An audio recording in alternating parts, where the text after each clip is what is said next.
Hi everyone, thanks for joining us today. It does sound sophisticated. Sophisticated, yeah. With the ACE community for 3 years now. Actually outlined everything. Something that we find in the society. First, talk about the problems that you're trying to solve. Hi everyone, thanks for joining us today for another episode of Deep Random Talks. Today I have with myself Roxana, my co-host on the product topics, and Brian, a personal product leader and influencer in the space that we are very lucky to talk to today. Yeah. So thanks for being with me, Roxana and Brian, and I'm excited for our conversation.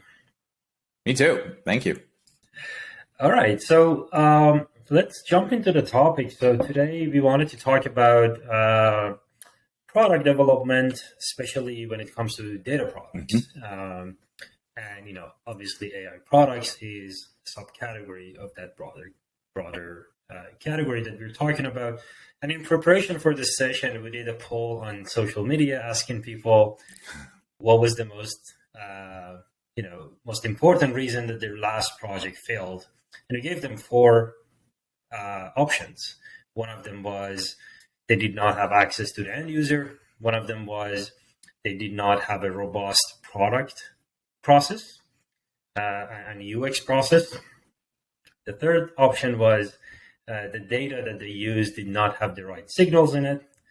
And the last one was, so they used their data, they got some results, but they didn't know what that result meant, or they misinterpreted what it meant. For example, they thought correlation means causation. So these are only four reasons, but there are probably a list of 20, 30, 50, 100 reasons that things go wrong. There are more reasons than things go wrong in general. So we wanted to go through these one by one and talk about them and, see in our experience, in especially, Brian's point of view, what is going on in each of these cases and how they can be treated better.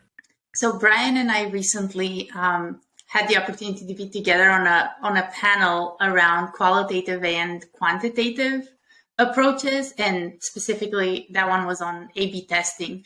And really what stuck with me from Brian was just his ability to speak in a way that resonates across audiences. It's like most of us in the product world don't fully understand the ML world, but he knows just the right things to kind of make sense of that and bring life and bridge those two together.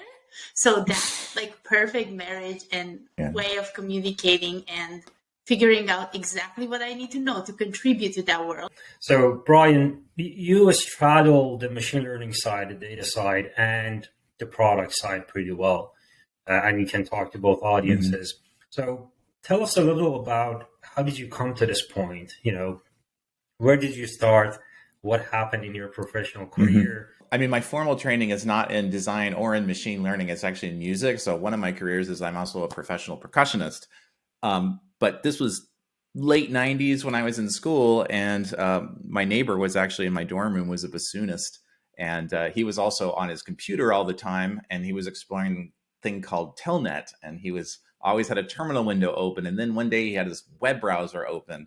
And long story short, he was, those early days of internet, when we first had GUI browsers coming out, and he started showing me some of this. And fast forward about 4 years at the end of school, I had been already interning as a designer with a small agency during the summer as just like a job, because I found that stuff really interesting and wanted to build websites. And so that was my start in the digital design space in the mid 90s. So I moved to Boston in 99 after I graduated from music school to pursue music, but also to work in tech and to kind of further my skills as a designer. Full-time jobs for, 6 or 7 years, and then went solo in about 2006. During my time, though, I found myself, eventually I worked more into the software space, less into the marketing website design. And out here in the East Coast of in Massachusetts here, we have a lot of enterprise software. We have a lot of biotech. We have a lot of financial services, things like this. And for whatever reason, I seem to be able to work well. I think partly because I learned in the old days, you learned how to write code and you did Photoshop and you did everything. There wasn't like all these separations. It was a lot of generalist type people. So I had a strong technical knowledge about how to render front end code and even do some back end stuff just a little bit. And it made me able to work with engineers a lot. So I think because of that affinity, I sort of just found myself working more in technical products and starting with financial services and eventually getting into analytics just through my consulting stuff. So my first real analytics stuff was in the building trading systems and when real-time quoting came out for the first time in the browser. That was a big deal. Even some like fat client stuff, started to learn about data viz there, and then did a lot of work with analytics for storage companies. So building tools that people that run data centers use when you used to primarily use on-prem. And a lot of companies, actually like banks, they still do use on-prem because of security and privacy reasons. But the people that manage all of that infrastructure need tools when things go wrong, particularly performance issues is a really hard one to troubleshoot. And so there's a lot of analytics that come into play there. So that's where I cut my teeth on the whole analytics and data space was building solutions that were used by IT administrators primarily to manage storage, but also server infrastructure and all of that. And I just found it really interesting because the challenges of the primary challenge that those clients had, which I find many people have in the data space, is they think the job is we have all this telemetry. Let's show it to them, give people all these tools, like basically let's build a Tableau for everyone and let them choose whatever they want. And then they'll theoretically be able to accomplish any problem. And that's not actually what anybody wants. And so what I learned from some of those early days in that work is that actually keeping the infrastructure up and running like oxygen, that is really what the job is. It should be like oxygen. You just take it for granted that it's always going to run. And when it's not running, there's dollars are flying out the window when people can't access the CRM or SAP or some system is down. And when it's slow but not down, slow is even worse to troubleshoot because it's really hard to figure out where latency comes from. So how do we help users troubleshoot slowness? And so this problem space was really interesting, and it really got me oriented around most of these in the business context. Most machine learning and analytics tools aren't about giving people analytics and machine learning. It's about providing actionable decision support in the last mile, which means we need to understand, like in this case, how do people do root cause analysis without the tools? Like, how would you troubleshoot that if you didn't have this? And what would make you make a decision on how to do something about this? So really applying the human-centered design principles, which begin with what it's really the first mile. I often phrase it as the last mile because it's kind of when the technology hits the user. And so often data products are built the way a lot of software was built 20 years ago, which is focusing on the data first and the technology, and then hoping and praying that they're going to use it when they get it. So I call it the last mile, which is kind of a little bit of a strange phrasing. And sometimes I'm like, maybe I should call it the first mile. But the point is, we want to work backwards from those decision-making, that decision-making that happens. And that means we need to understand what is the workflow that this person already has without our solution? How do they make decisions today? What are they ready to believe right now? What, like in their worldview, what are they ready to believe? Are they ready to take the facts and make a decision against that? Especially if it says turn right when everyone's been going left and it could say turn right. Is anyone going to turn right? And if they're not, there's no reason to even work on the project. It's just a waste of money because you're going to come up with a truth, but a truth in isolation isn't worth any business value. So design can really help us both with the figuring out what the stakeholder needs, like what is the business problem we want to solve, but also the user experience part. Sometimes users are the stakeholders, especially like in the enterprise context. If you're a data science leader or analytics leader, primarily serving internal operations at the business, those might be the same people. And in the tech industry, a lot of times it's not, a VP of product or engineering or a founder. If I'm working with them, they have both users and buyers who are not always the same people, and they have different interests. But the tools of human-centered design can be used to address both of those issues. So anyhow, that's kind of been my journey. Once I got into that analytics space, I really started to double down and focus on really these two areas, which are technical product, enterprise software, is kind of half of my audience. And so people in leadership and product management, engineering, data science, trying to deliver better value, and it's really people that have a responsibility to drive value and not just build outputs. So we're really talking about outcomes and not outputs.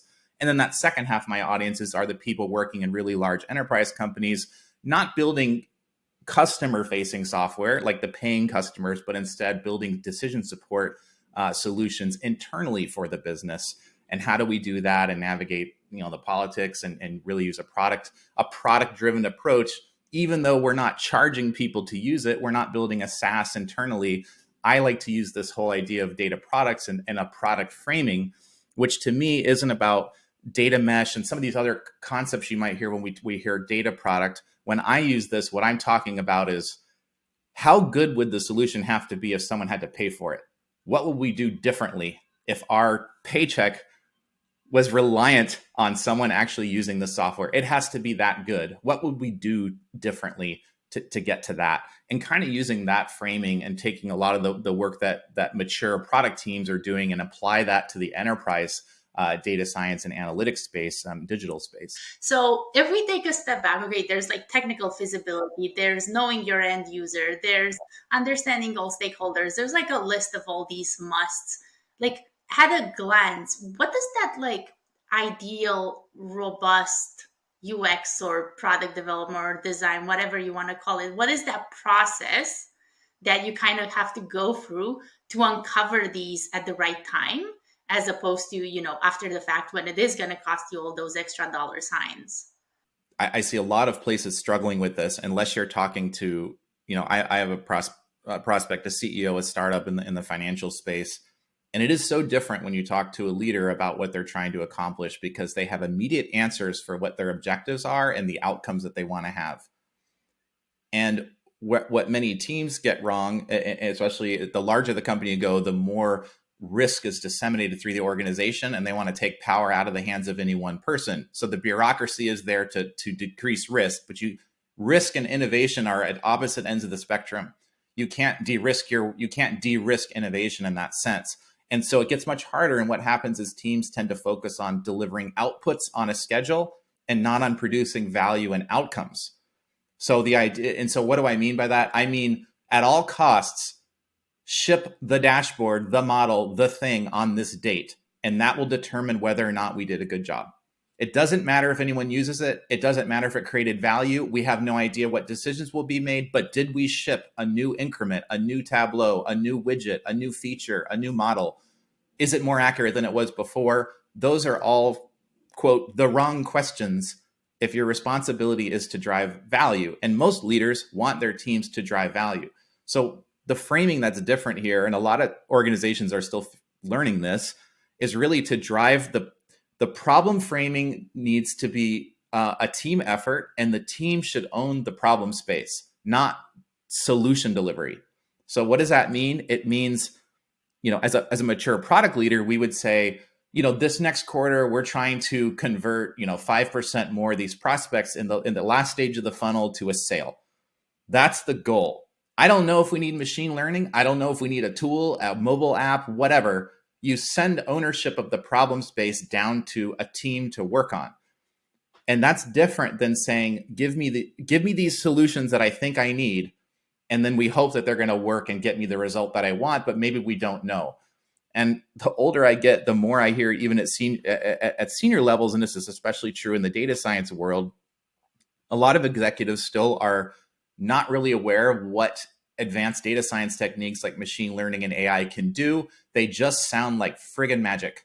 It sounds like free magic. And if we just pay the salaries, we're going to get magic back. So they're like, we want to use AI next quarter, or we want to do this thing with machine learning. They've built in the assumption that that technique is going to get them the solution that they want. And so the best data science leaders take that with a grain of salt, and they really dig into, well, why do you want a machine learning algorithm to do this? How would we know if it did a good job?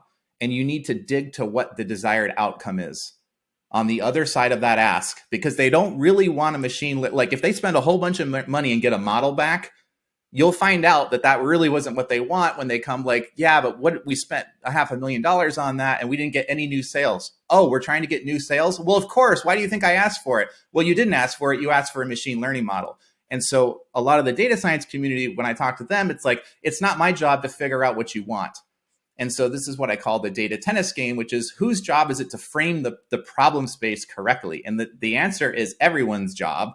And it takes leadership to do that. And if you don't have and to me, really a product manager really should be at the front of that. But if you don't have one, it might be time to step up and begin to do that, to ask questions, to ask why, to understand how would we know if we did a good job. And that means both business wise, how do we know if we did a good job? What are the business benefits? But from a human-centered lens, the user experience, we ask, and Jared Spool is a great framing for this, which is, how would we make an improvement to this user's life? How would we know if we improve something for the user? What would we look at for that? How will we know if we did a good job? You ask that about the users and the business side. There's two different kinds of metrics, and the vocabulary of design and product management can help surface this stuff and define it. So that's really the ultimate thing to me, is when teams feel an ownership of the problem and not a prescripted solution. And then you put the smart brains against it and say, do we need machine learning? Maybe we don't need to start with that. Maybe there's a way we can get a lift with a simple model. We'll just run a calculation. We'll tell you who to send some emails to. We'll get some lift, bang. Later, we can figure out a way to automate the sending of emails to the right prospects based on an algorithm that looks at the results of the previous experiment that we ran, which only took 1 month. So that's an example of like how, instead of just giving them what they asked for, you focused on the downstream thing, which is we want a sales conversion lift or whatever it may be. And you say, oh, I think there's a way to do that. Small experiment, show some value, get a win on the board. And really this small experimental method where we prototype, we try something small, we learn from that thing. This style of working is also what builds credibility to get the business to start to hand you problems instead of solutions that are masked as problems. And then everyone's upset when you spend all this money on it, no one uses it, or it doesn't work right, or all of a sudden they change priorities again in the middle of the project, and that whole thing gets shut down. New leader comes in, let's do a reorg, and the next thing you know, it's like, what are we doing here, right? Having some small wins builds that credibility to say, you know what, Amir's team can handle that. Like, we don't know how to do this, but in the next 6 months, our business objective is this, or we have high churn rates. People are not using the software. They're not using the product. We don't know why. Is there any way you can help us reduce churn? That's the space. And then you say, sure, maybe, I don't know. Let's go dig into it and find out. It's a very different way to work because it's focused on the downstream outcome and not building the technology widget. And at some point, yeah, there's code to write, there's models to build, maybe, but we're not just blindly going in and saying, I'm a hammer expert and Roxana is a screwdriver expert. And I bring my screwdriver to every problem and I will screw shit no matter what. Like that, that sounds funny. But the goal is not to say we just have this one axe and we use it on every problem, but instead you get a product, a design, a data science perspective, an engineering perspective, and together we figure out what is the right deployment of solutions in our toolkit that we have to get to the desired outcome that for our users and our stakeholders. Sometimes even when those conversations like cross fields and disciplines and teams happen, sometimes they happen too late. So my personal approach is you can't cheap out on the discovery.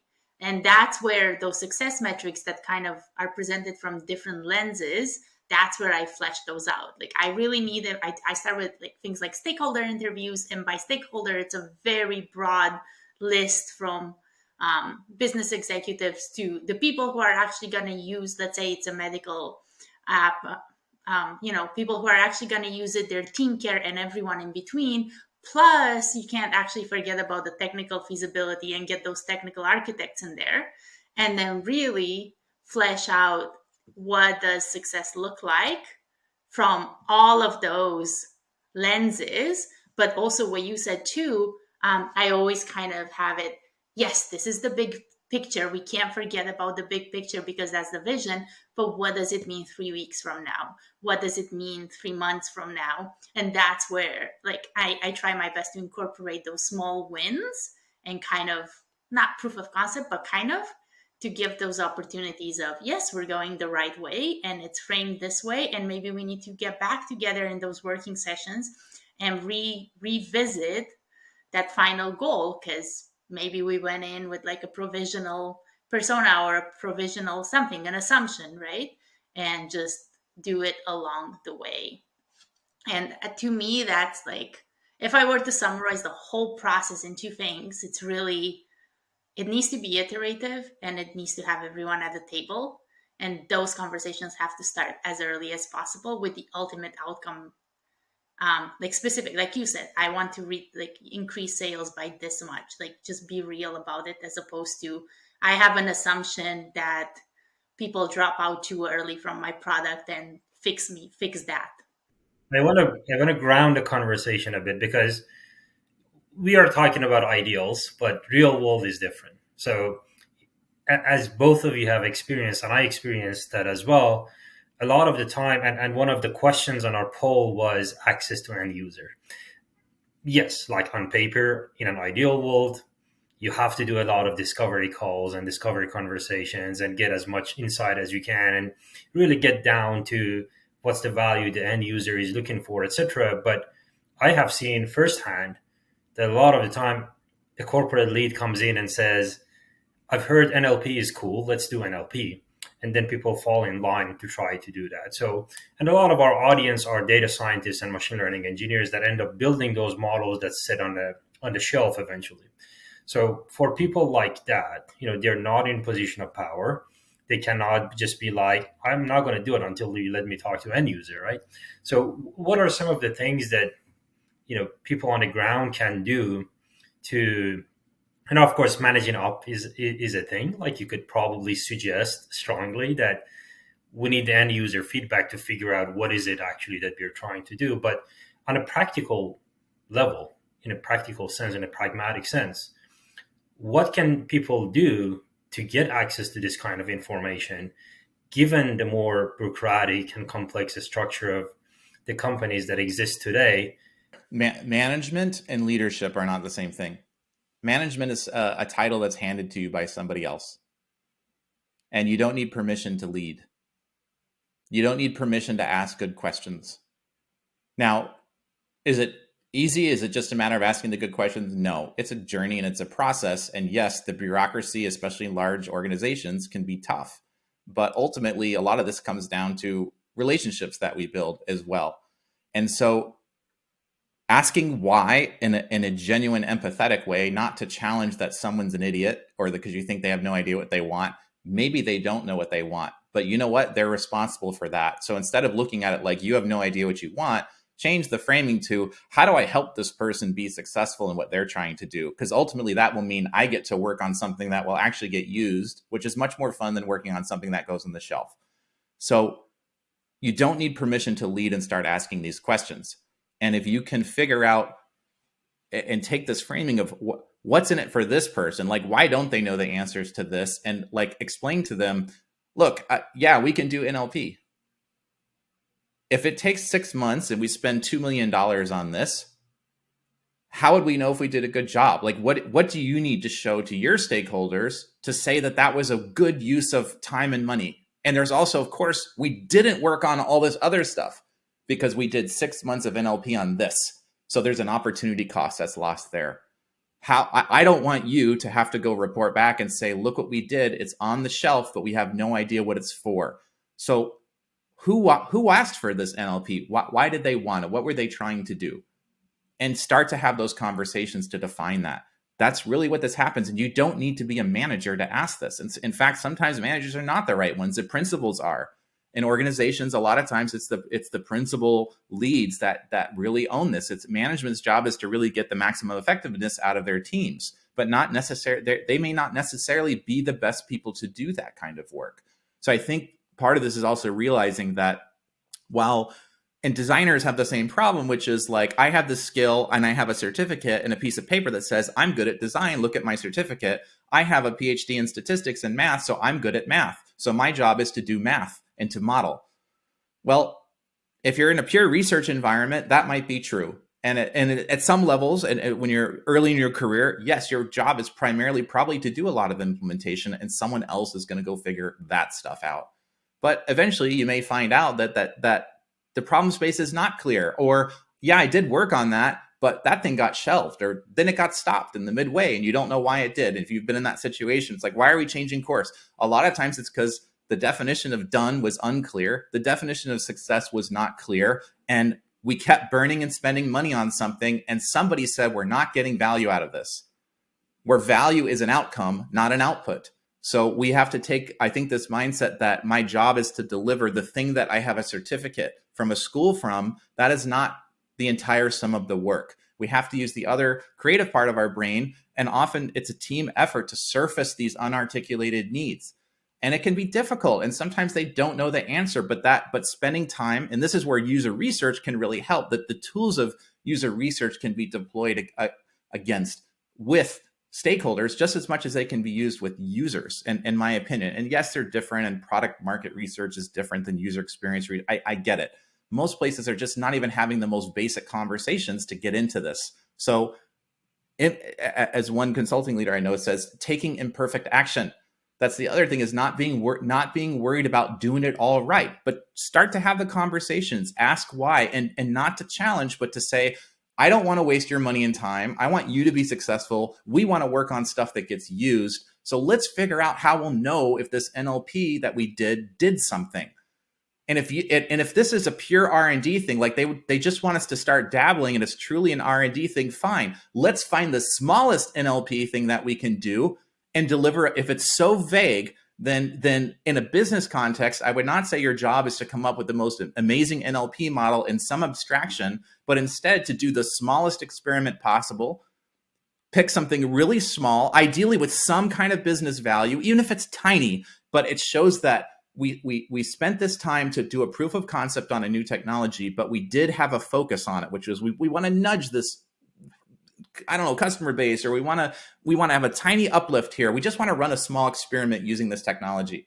That shows a very different approach, which is we still want to create value, even if we're doing R&D type work, which is very different than serving the business and serving the customers. And they both have their space. And there's not always a practical need for all that. And I get it. But I think, and this is especially true, the more letters you have next to your name, I think you tend to get a little bit more too research oriented in the business context. And that's not why most of those people were hired. They were hired for deep expertise in very technical areas that the business doesn't have. But they do not want you just spending your time doing excellent research. And user experience research have the same problem. I've been in plenty of places where they think the goal is to do amazing user experience research to control all the variables, make sure that the environment was perfectly set up so there's no possibility that any external factors had anything to do with it. That's about measurement and accuracy getting conflated. Okay, from a research perspective, like that idea of I want to have that tiny concept that's successful, I'm a huge advocate for, even if it's pen and paper, just start with the lowest fidelity sketch, build up to a clickable prototype, figure it out across through iterations. What does that mean for an what does that mean for an algorithm? One of my very, very favorite frameworks is what I call "so what" exercise, which is it probably has a better name. I think some people call it abstraction ladder, but essentially it is the framework where somebody comes to you and say, I want to use NLP. And, I say, so what? And they say, so that we can do blah, blah, blah. And then I say, okay, so what? And we repeat this 4 or 5 times. A lot of time I work with some other, newer product people or founders who are ideating about ideas. And that's the first thing I ask them to do. Like, sit down, write a complete sentence that says, what is it that you're trying to do? And then ask yourself, so what? And the so what should be from the end user's point of view. What is the so what of this thing that you're trying to do for the end user? And repeat that 4 or 5 times until you get to a fundamental reason why you're doing that. And that fundamental reason usually is a workflow that you're trying to affect. The user does blah, blah, blah. And therefore, if you introduce this other thing, it will change that. So thinking about it from a system design point of view is the most important activity that you will do when you're trying to solve a problem. Like, this is the workflow. There's all of the system components that exist that affect. And then the algorithm is only one of those, components. Like, usually there is a much larger workflow. Usually you can fake the input to the algorithm and the output to the algorithm. Like, we talked to Serena recently, right? Like, I guess for your context, Brian, we have this friend, this co-host, who has built this vegan app that converts any recipe to vegan recipes. At the beginning, her idea was to use very complex language models to do this. But the app that she has launched uses dictionaries. Like, it just completely fakes the transformation. but it is already giving value to people. Like a bunch of people are giving her very, very valuable feedback. So you could always think about the overall system design, where the data is coming and where it is going. And that algorithm part can be just rule-based systems, statistics, a literal equation, and then eventually gradually can become the very, very complicated Bugatti that you need it to be. I'm 100% with you on the so what. Sometimes it's called laddering, where you replace that with why, but really you're getting at what's the impetus for this? What's the unspoken reason that someone thinks that they want NLP? And then you can dial it back, and you'll kind of know when you hit that nugget, because it's going to be the first time you've heard something that has not been stated yet. And it will be loaded with assumptions, and it will be like, oh, now I get it. And then you start reeling the fish back in. Slowly you start dialing it back in, and you close the boundaries, and you get down to a project or an increment of work. So I completely agree that that's a good framing to use for this. I think you're totally right too, particularly for data science, is that most of the work you do is always going to be wrapped in someone else's work. It's wrapped inside engineering. It's wrapped inside an experience, an interface, something. Most users don't directly touch the model. They touch some experience or interface that's around it. So deploying the model, or the term that I hate the most that the enterprise audience likes to use, which is operationalizing the model. I can't stand this word because it sounds like it's like this model moves from this environment to this one, and then boom, like the lights go on, and now it's operationalized. It's the difference there is that from a design framing, operationalization is not a separate step. The act of operationalizing the model is included in the design of the solution, because we've designed for an outcome. The model itself is just one deliverable, one output that contributes to an outcome. Our job is to design for an outcome. So necessarily it's wrapped up in the full delivery of something. And it doesn't mean it has to be big. It just means it has to be end to end. And that's this concept of data product, not a project, but a product which kind of presumes it has an end to end experience, and it might be good enough that someone might pay for it. Even if they're not going to pay for it because it's internally used, it's this idea, it's a complete solution that could be a product that you could sell. So is it or is it not that? And if you look at like it's an NLP model by itself, that's probably not, because a human being isn't going to directly interface with GitHub. Not yet, at least. Maybe we're getting there. Like, how do you deal with this context when someone comes to you and they're so convinced that their solution has to be AI, and to back it up, they're like, oh, we have 20 years of data accumulated. No one has as much data of us for whatever we're doing. Like, we're set up for it. And there's so many problems with that statement, including, data structure set up 20 years ago does not answer whatever questions they have in the current environment, and so on. But sometimes as a researcher, I did find it intimidating to push back and kind of prove easily that may be your solution, but I'm not sure it is. The same premise needs to happen, that the right questions need to be asked. And sometimes the way to do that, and they may be right that there is an opportunity to use those technologies. I'm not saying that it's always wrong. I'm saying that we need to focus on what success looks like and how that will be measured before we go into implementation. So one way to do this is to do the equivalent of like some type of diagnostic engagement, which for a data science might be looking at environment, looking at the data structures, looking at the pipelines, looking at all the foundational stuff to get a sense of is there a story here worth pursuing? The goal is not to build a solution. It's just to know, are the raw ingredients that you think are there to achieve the outcome that you want there? Stop. Deliver a recommendation. Do you want to go on a second date with me? That's the conversation. So again, you define a small project, which isn't the solution. It's a plan to deliver a solution, or a recommendation to deliver a solution, or a recommendation not to deliver a solution. That's about de-risking and explaining to the client, yes, we can build anything. With the right time, money, resources, data, anything is possible. But what is the outcome that you want to get? And do you want the first date to be 12 months, $2 million? And maybe a very low chance you'll get anything useful? Is that most people aren't going to take that bet. If they don't want it that, you'll find out really quickly they don't want NLP that bad. Not when they hear that you're candid about the risks involved with that. Well, your IT department takes 9 months to get back to us with a request for some data set that we need. So this project likely will take 3 years. It will cost millions of dollars, and we may have nothing at the end of it. Would you like to hear the other option? Oh, yeah. Well, how else would we do it? Okay, well, let's talk about that. And so figuring out what a small experiment, a small project, a small diagnostic, a recommendation to de-risk the effort. And that starts to build trust with your client or your stakeholder that we're aware that you don't have unlimited resources, time, and money. And you may not know what all the risks are, but we do, because that's our domain. And you have no idea where all the demons are hiding and all the potholes in the road. And, oh, what about security and privacy? Oh, do you care about lawsuits? Do you care about getting sued? Do you care about creating harm? Do you care about any? Oh, well, of course we do. Okay. Well, those are all factors too that we have to consider as well, even in the smallest solution that we come up with. So do you think it makes sense to have a plan before we jump in and start building something, to have a plan that's oriented around your objectives and what the users need? So that my solution there is you take a small step and you define some increment of value, which could just be simply a recommendation or not to proceed with that technology or not, and what the trade-offs are. Yes, we can do it, but here's all the issues. IT is hard to work with, and Y and Z or whatever, the data quality looks like a mismatch. And we're missing 2 years of data, by the way. In 1984, there's nothing because some system went down and nobody knew about it.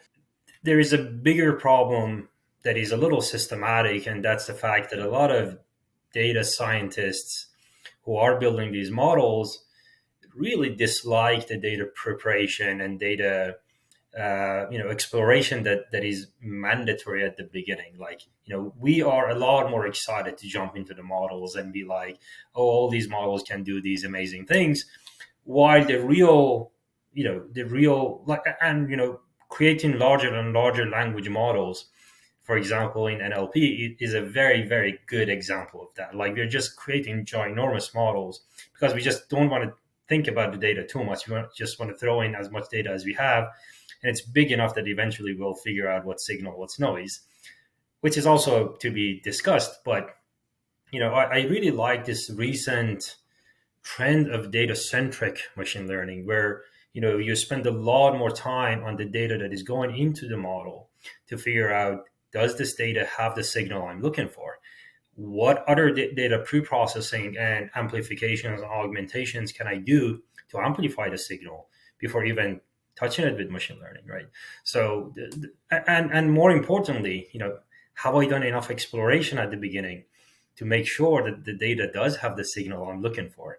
And that was one of the biggest, in our poll, that was the largest thing that people identified as a reason that their projects had failed. So I think that input, everybody talks about garbage in, garbage out, obviously, right? So, but really what it means and what is pragmatic to change that, I think, is a lot of focus on what is the data that we have. As you said, Roxana, a lot of the data even might exist in the organization, but we don't have access to it for this project. It lives in all sorts of weird formats that we can't use it. Who's going to do all of this data pipelining and preparation and cleaning and bring it to the ones who want to do defensive bit only, right? So there is a lot of organizational conversation that needs to happen, and changing mindset of, even like we were talking a lot about data scientists and how they should think about a problem differently from a product point of view, from a system design point of view. So, but one thing that I want to sort of transition to is the last point that we had on the poll. I think we talked about the UX, we talked about access to the end user and the data quality issues. But the last thing is, okay, imagine that you did a bunch of things, but ultimately there's a result that is coming out. Obviously, if you have not done your homework, you don't even know what objective you're moving towards. But a lot of the time, you kind of sort of know what the objective is, but you fall into confirmation bias or any other reason to misinterpret the results. The person that changed my thinking on this was Doug Hubbard's book. He has a book called How to Measure Anything. And I really learned the difference with him was the difference between measurement and accuracy. And I had a really good episode of my podcast with a consultant who learned this lesson kind of the hard way. And he was working at an insurance an insurance company. And the business problem was, how do we push the most important claims to the front of the line so that those get served first, right? Could we build a model that could look at the claim and then push it, order it so that the right things get served first? The most critical accidents or people suffering the most would get pushed to the front of the line for service. And so we started working on this model, and they were able to create this thing. And so they were spending all this time to get this model more and more accurate. And long story short, what he found out was that the only thing the business actually wanted, when they found out what the machine learning people were actually doing, they were just like, stop, are you serious? Like, stop. I do not need this thing to be 72%. A 5% lift is going to make no difference. What we found out was a 51% accuracy, which is a fail if you're in school. And I want the data people to hear this. You have failed the class with a 51% score. You're a failure, right? Not in business. Why? Because he said, every single claim is going to get serviced. All we need to do is be slightly better than a coin toss. Can you just get it slightly accurate and push some of the more important claims to the front of the line? 51%, just get it above odds. That's just random probability, right? Coin toss. 1% lift there is all we need to start producing some value for customers. Then we can decide, like, what's the value of getting a 10, like getting to 60%? Fine, that's a different conversation. That's accuracy versus measurement. And value in this case was defined simply reordering it to give a little nudge to the customers that needed service first. And it was a really hard lesson for him to learn because he was so wired around this idea that the model precision was the most important characteristic, because maybe in a contest, in a Kaggle or a school, that's the thing you're graded on. But that's not always the most important thing in business. Usually it's like, give me something better than the coin toss, then explain to me how it came up with that. Like, perfect predictions of the future are not always required. Now, there are exceptions to this in different domains. In healthcare, there's places where accuracy is super important, but that's why we have to ask the right questions. And I think one question that you can ask is to have come up with an exercise to figure out what are the right qualitative bands. Like, if you want to talk about accuracy with a business stakeholder, start to have this, like, what if this thing was wrong 8 times out of 10? Would that be a win? 8 out of 10 times there's a chance it's wrong and you won't even know why it's wrong. Would you take that bet? Were you going to write me that check or not? Well, of course not. Well, I don't know. Okay, what if it's wrong 4 times out of 10? Would you take it? And it's still not going to explain it. And you start to have this conversation in very simple terms that they can get. Even if you can't guarantee that result, now you have a shared understanding of outcomes. And eventually you're probably going to get to something where they're like, look, we kind of run a rough calculation. And if it's like, it's 50 to 60% sure, like, it just has to be a little better, whatever the number, I don't know what it is. But you start to have that conversation. You now can plan which technique is the right one. And if it's, how much do they need to that model to be explainable or interpretable is probably the more important thing. Do they need that or not? Does it matter if it's wrong? Like, what are the costs of getting for a false positive, right? Or any of the other outliers that can happen? Those become the questions that you ask, but you frame it in their world, their language, so that they can give you a better response or, quote, requirement for your technical work to happen. But you can't use the vocabulary of machine learning. You use the vocabulary of the people that you're talking to. If it's users, you use their vocabulary. If it's a business stakeholder, you want to talk in terms that they understand risk reward, this investment, this outcome. And part of that comes, like, that means coming out of your shell. It means you don't need permission to lead. It means asking good questions, not being afraid to be dumb. And it can be hard, but I start a lot of my engagements with new domains that I have never experienced. So I'm like, explain it to me like a 5-year-old. I don't know what that acronym means. What does that mean? And you're genuinely showing, I want to understand it. And it takes some vulnerability sometimes to do this, to say, I don't know what that means, but I'm a smart person. Explain it to me like a 5-year-old. Okay, now I get it. Let's continue. And I repeatedly will stop a client or a prospect that I'm talking to make sure that I'm following along. And you're actually signaling to them that you're not just pretending like you know what's going on. Those questions can make them realize you're actively listening to what's going on, and you're building trust, so that when the next time you ask a real question, it's going to be informed, and you're going to show them that I have your back, and we're in this together, and I want to have a shared outcome. We both are on the same team. There's no loser here. Actually, and the thing I love about this process and using this human-centered design approach here is that users win, the business stakeholder wins, and we get to, and you, the listener, you get to work on stuff that gets shipped, that gets used, which is, to me, just way more fun. It's just a more fulfilling life. There really isn't a loser here. Now, it doesn't mean, and it doesn't mean every project is going to be successful, but that's what it's a win-win-win kind of approach to doing things this way. Just taking it a step back and understanding it. I think I took it a step even further back and thought kind of this whole concept of human-centered data sci. So the last point in our poll, right, was ability to interpret results. Like, I feel like we focused on everything we've said, took the assumption that the results are meaningful to start with.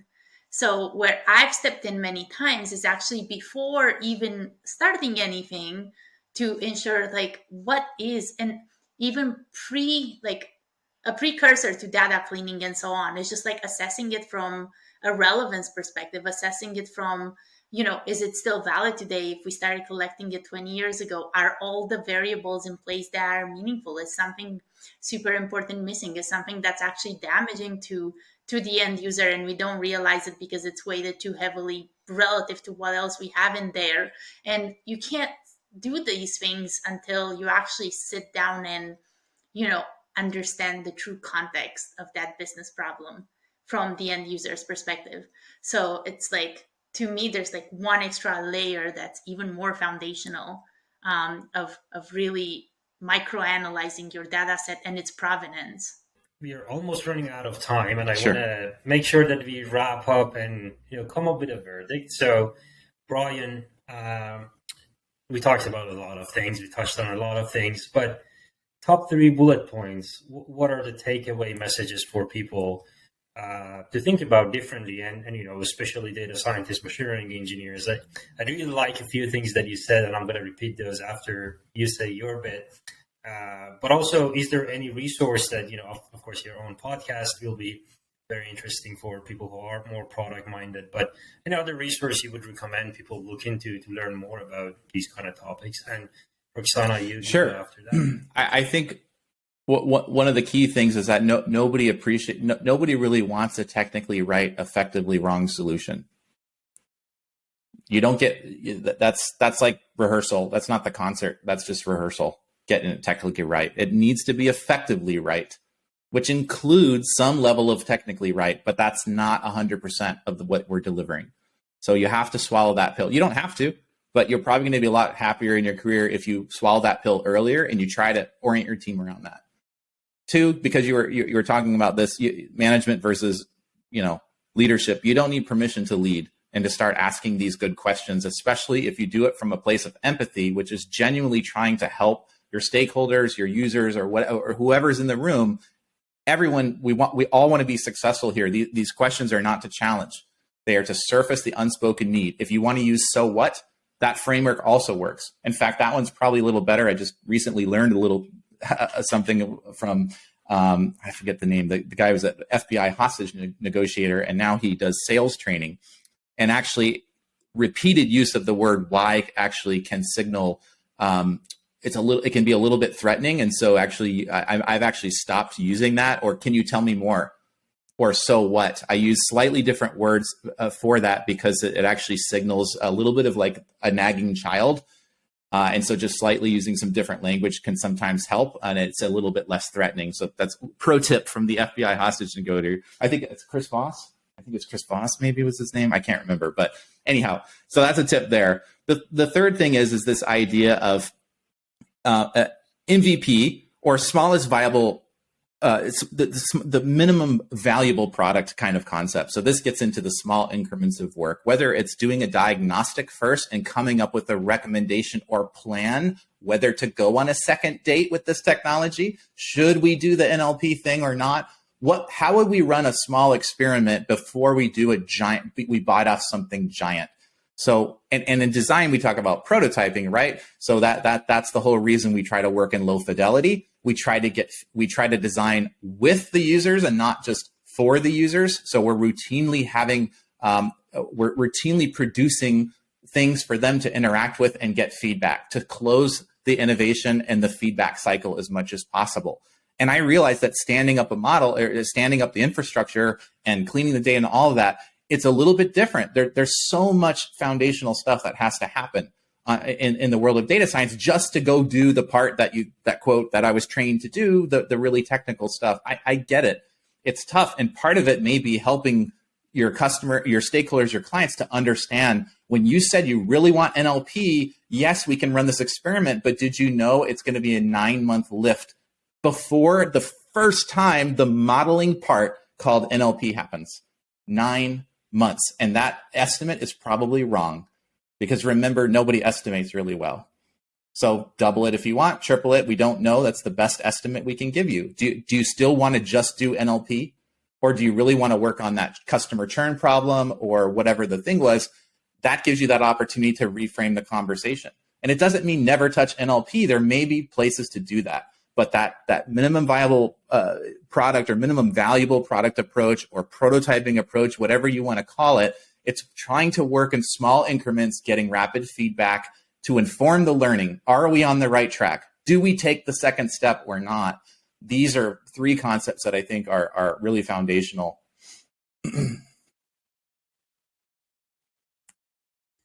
Beautiful.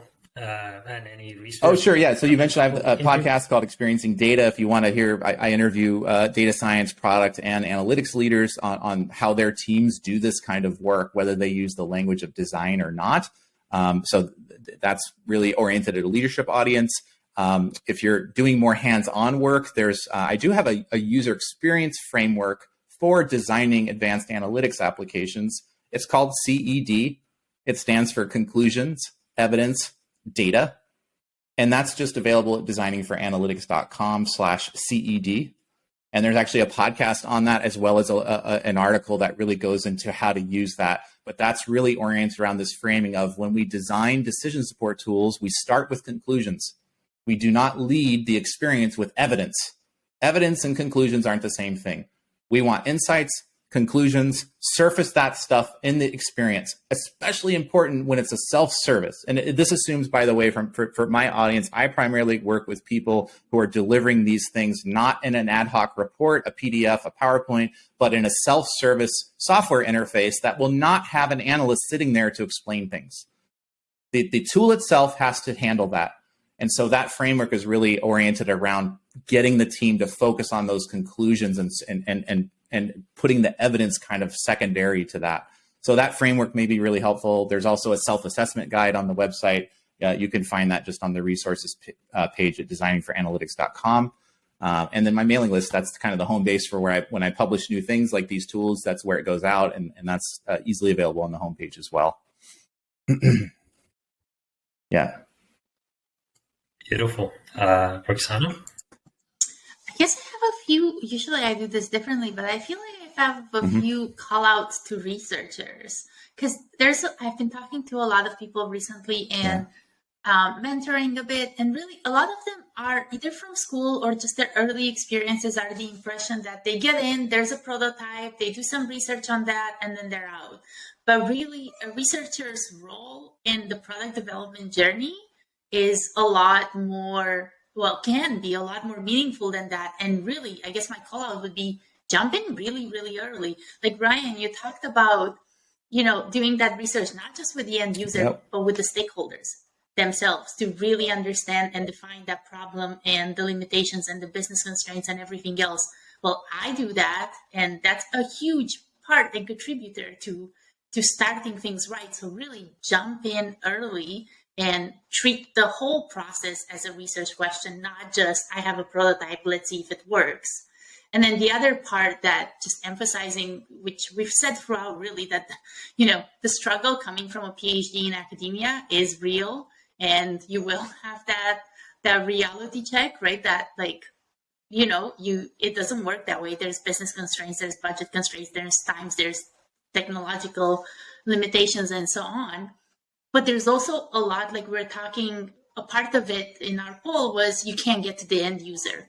There's also alternatives that you've learned in school that really work, like lit reviews. everyone forgets about lit reviews. There's so much knowledge that people have invested years and thousands of dollars, and that's published. And there's even peer reviews there. You read one paper that, synthesizes what 30 other people have done, and it's there at your fingertips.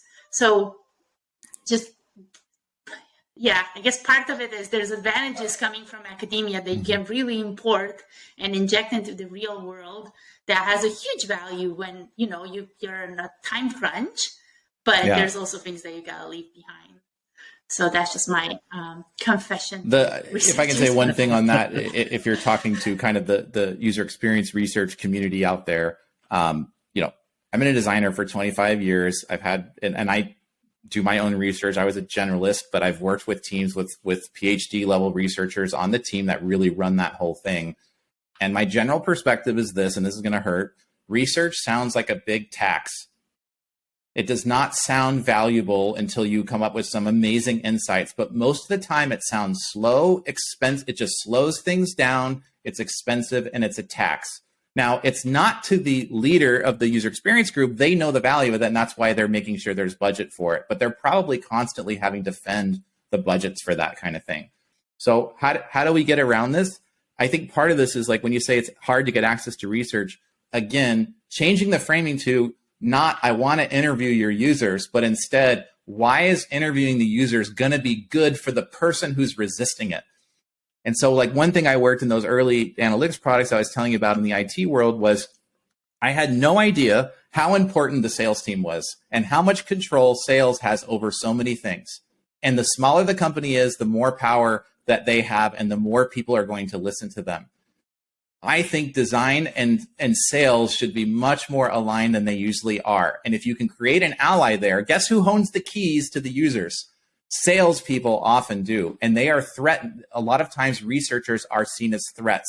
If you screw up and say the wrong thing, you overpromise, you could undermine a deal that's taking 18 months to warm up. Those threats are real, but by beginning to understand their perspective and treating them as an ally and building relationships there, you can start to turn that into something where they see you as an asset.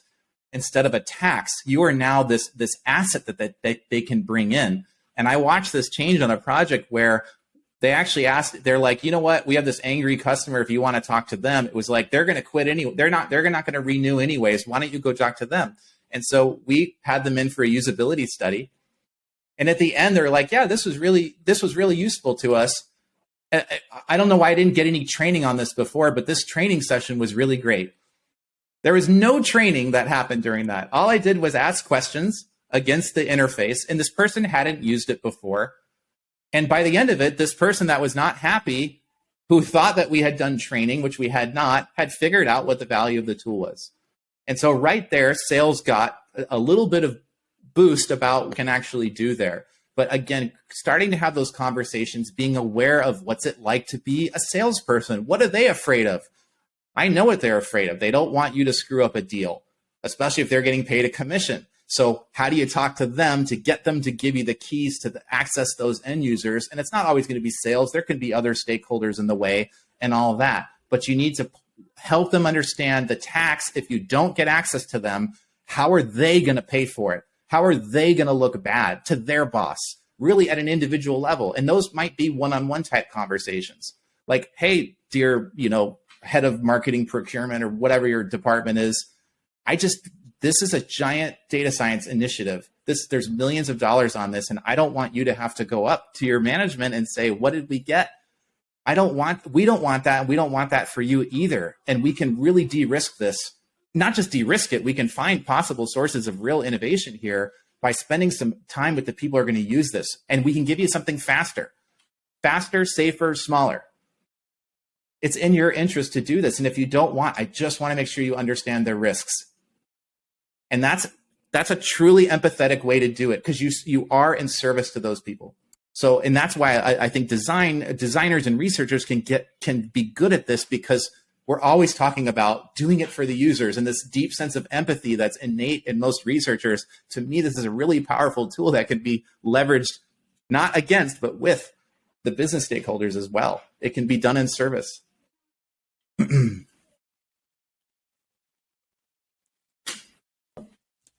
Yeah.